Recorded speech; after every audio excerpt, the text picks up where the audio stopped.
ಆ ಊರಿನ ಕೆರೆ ತುಂಬಿ ತುಳುಕ್ತಾ ಇದೆ. ಆದ್ರೂ ಕುಡಿಯೋ ನೀರಿಗೆ ಹಾಹಾಕಾರ ಶುರುವಾಗಿದೆ. 8 ದಿನಕ್ಕೊಮ್ಮೆ ಬರುವ ನೀರಿಗೆ ಕಾದು ಕುಳಿತುಕೊಳ್ಳುವಂತಾಗಿದೆ.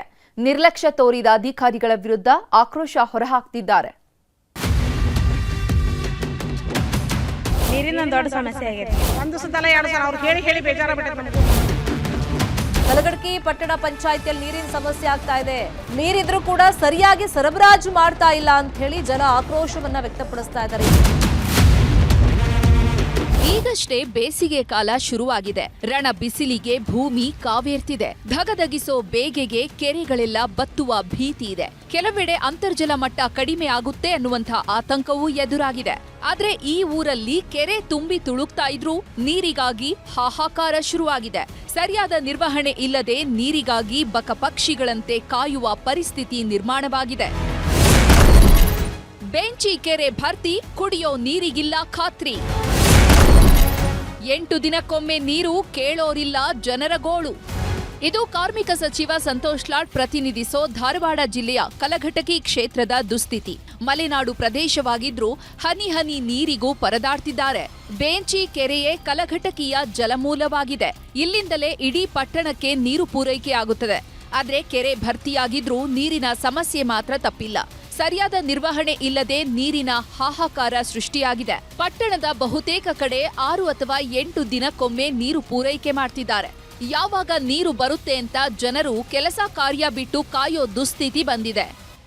ನಮ್ಗೆ ಸರ ನೀರು 8 ದಿನಕ್ಕೊಮ್ಮೆ 7 ದಿನಕ್ಕೊಮ್ಮೆ ಬಿಡ್ತಾರೆ ಸರ. ಮತ್ತು ನಮಗೆ ನೀರು ಸರಿಯಾಗಿ ಬಿಡಂಗಿಲ್ಲ ರೀ ಅವರು. ಬಿಟ್ಟರು ಸಂಜೆ ಮಠ ತುಂಬೇಕ್ರಿ ಸರ ನಾವು. ಮತ್ತು ನೀರಿಂದ ಭಾಳ ತ್ರಾಸ ಐತಿ. ನಮ್ಗೆ ನೀರಿಂದ ಒಂದು ವ್ಯವಸ್ಥೆ ಮಾಡಿಕೊಡ್ರಿ. ಮೋಟ್ರ್ ಹಚ್ಚಿದ್ರು ಕೂಡ ನೀರು ಸರಿಯಾಗಿ ಬರಂಗಿಲ್ಲ ರೀ ಅವು. ಕಲಘಟಕಿ ಪಟ್ಟಣ ಪಂಚಾಯಿತಿ ವ್ಯಾಪ್ತಿಯಲ್ಲಿ ಒಟ್ಟು 17 ವಾರ್ಡ್ಗಳಿವೆ. ಸುಮಾರು 20,000 ಜನ ಇದ್ದಾರೆ. ಸುಮಾರು 100 ಎಕರೆ ವ್ಯಾಪ್ತಿಯಲ್ಲಿರೋ ಕೆರೆ ಕಾಡಿನಲ್ಲಿ ಇರೋದ್ರಿಂದ ಸದಾ ತುಂಬಿರುತ್ತೆ. ಆದ್ರೆ ಅಧಿಕಾರಿಗಳ ನಿರ್ಲಕ್ಷ್ಯಕ್ಕೆ ಒದ್ದಾಡುವಂತಾಗಿದೆ ಅಂತ ಜನ ಆಕ್ರೋಶ ಹೊರಹಾಕ್ತಿದ್ದಾರೆ. ನೀರಿನ ಸಮಸ್ಯೆ ಭಾಳ ಬಿಟ್ಟೈತ್ರಿ ಇಲ್ಲಿ. ಒಂದು ಸಲ ಎರಡು ಸಲ ಅವ್ರು ಹೇಳಿ ಬೇಜಾರಾಗ್ಬಿಟ್ಟೈತೆ. ನಮಗೂ ಪಟ್ಟಣ ಪಂಚಾಯತ್ರಿಗೂ ಹೇಳಿದ್ವಿ, ಎಲ್ಲರಿಗೂ ಹೇಳಿದ್ವಿ. ಹ್ಞೂ ಅಂತಾರಿ. ಮತ್ತು ಅದಕ್ಕೆ ಇರಿ ಸಚಿವರು ನಮ್ಮವರಿದ್ರು ಅವ್ರು ಹೇಳ್ಬೇಕಲ್ರಿ. ಅಲ್ಲಿ ಹೇಳಿದ್ರೆ ಆಕೈತಿ ಕೆಲಸ, ಇಲ್ಲಾಂದ್ರೆ ಇಲ್ಲ. 6 ದಿನ ಆದರೂ ಆತ್ರಿ, 8 ದಿನ ಆದರೂ ಆತ್ರಿ. ಟೈಮೇ ಇಲ್ರಿ. ಅದು ಬೆಳಗ್ಗೆ ಆದ್ರೆ ಬೆಳಗ್ಗೆ, ಸಂಜೆ ಆದ್ರೆ ಸಂಜೆ. ನೀರಿನ ದಾರಿ ಕಾಯದ ನೋಡ್ರಿ. ಒಂದು ದಿನ ಬಿಟ್ಟರೆ ನಾವು ನೀರು ಬಿಟ್ಟರೆ ನೀರೇ ಇಲ್ರಿ. ಮತ್ತು ಎಲ್ಲಿ ಕೆರೆಗೆ ಹೋಗ್ಬೇಕನ್ನಗಲ್ರಿ. ಒಂದು ಬೋರ್ ಅದಾವನ್ನಿಲ್ರಿ. ಮತ್ತಿದೆ ಒಟ್ಟು ನೀರಿನ ದಾರಿ ಕಾಯ್ಕೊಂಡು ಕುಂದ್ರೋದು ನೋಡ್ರಿ. 4 ದಿನಕ್ಕೊಮ್ಮೆ ಮೇಲ್ಪಟ್ಟು 5 ದಿನಕ್ಕಾದ್ರೂ ಬಿಡ್ತಾರೆ ರೀ, 6 ದಿನಕ್ಕಾದ್ರೂ ಬಿಡ್ತಾರೆ. ಹೋತಂದ್ರೆ 8 ದಿನ ಆದರೂ ಆತ್ರಿ. ನೀರಿಂದ ಒಂದು ದೊಡ್ಡ ಸಮಸ್ಯೆ ಆಗೈತಿ.